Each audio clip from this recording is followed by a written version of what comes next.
৯ October Bangladesh Hong Kong ম্যাচের ticket বিক্রির দায়িত্ব পেল কুইকেট। ৩০ সেপ্টেম্বরের মধ্যে অনলাইনে ছাড়া হবে এই টিকিট। সাধারণ গ্যালারির টিকিটের দাম ধরা হয়েছে ৪০০ টাকা। এদিকে এশিয়া কাপ বাছাই পর্বের গুরুত্বপূর্ণ সেই ম্যাচ খেলতে ৫ অক্টোবর ঢাকায় আসবেন হামজা চৌধুরী। ২৯ সেপ্টেম্বর শুরু হতে পারে ক্যাম্প। টিকিট যে সোনার হরিণ সেটা ১০ জুন ঢাকার মাঠে বাংলাদেশ সিঙ্গাপুর ম্যাচে টের পেয়েছিল ফুটবল ভক্তরা।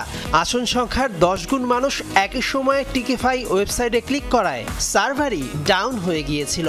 স্টেডিয়ামের বাইরে খেলা দেখার অপেক্ষায় ছিল কয়েক হাজার মানুষ। এবার আবারও ঘরের মাঠে ৯ অক্টোবর বাংলাদেশ হংকং ম্যাচ। নিশ্চিতভাবেই হামজা সুমিতের ম্যাচ দেখতে মানুষ টিকিটের জন্য হুমড়ি খেয়ে পড়বে।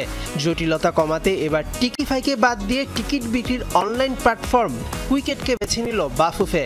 গেল মাসে এফসি চ্যালেঞ্জ লিগে আবাহনী বনাম মুরাস ইউনাইটেড ম্যাচের টিকিট বিক্রি করে নজর কেড়েছিল প্রতিষ্ঠানটি। চলতি মাসের ৩০ সেপ্টেম্বরের মধ্যে টিকিট ছাড়ার পরিকল্পনা বাফুফের।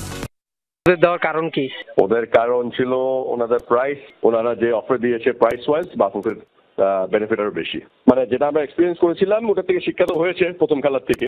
আচ্ছা, তো যেহেতু একটা ভেন্ডারের সাথে কাজ করা হয়েছে ওইভাবে আমরা মনে করেছিলাম যে ওনাদের এন্ট্রি এক্সিট খুব স্মুথ ছিল স্টেডিয়ামে। তবে কোনো টিকিটই অফলাইনে ছাড়া হবে না।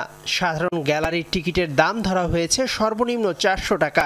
আল্ট্রাসের মতো ফুটবল সমর্থক গোষ্ঠীর জন্য আলাদা টিকিট বরাদ্দ থাকবে কিনা তা নিয়ে ফেডারেশন জানাবে সিদ্ধান্ত। টিকিট লঞ্চ হবে ৩০ তারিখ আগে ইনশাল্লাহ, যদি আমরা সব আমাদের কাজ শেষ করতে পারি। আমরা আশা করি টিকিট যদি অনলাইন যায় ওই ১-২ ঘন্টার ভিতরে এবার ইনশাল্লাহ কভার করে ফেলতে পারবো। সব টিকিট ওই অনলাইনে সেল করবেন গতবারের মতোই? জি, গতবারের মতো অনলাইনে সেল হবে। এশিয়ান কাপ বাছাই পর্বে বাংলাদেশের গুরুত্বপূর্ণ ম্যাচ খেলতে ৫ অক্টোবর ঢাকায় আসবেন দলের লাইফলাইন হামজা চৌধুরী। সমিত সোম আসবেন কাছাকাছি সময়ে। তবে ডিসিপ্লিন ইস্যুতে এই ম্যাচে ফাহমিদুলকে খেলানো হবে কিনা তা নিয়ে ভাবছে টিম ম্যানেজমেন্ট।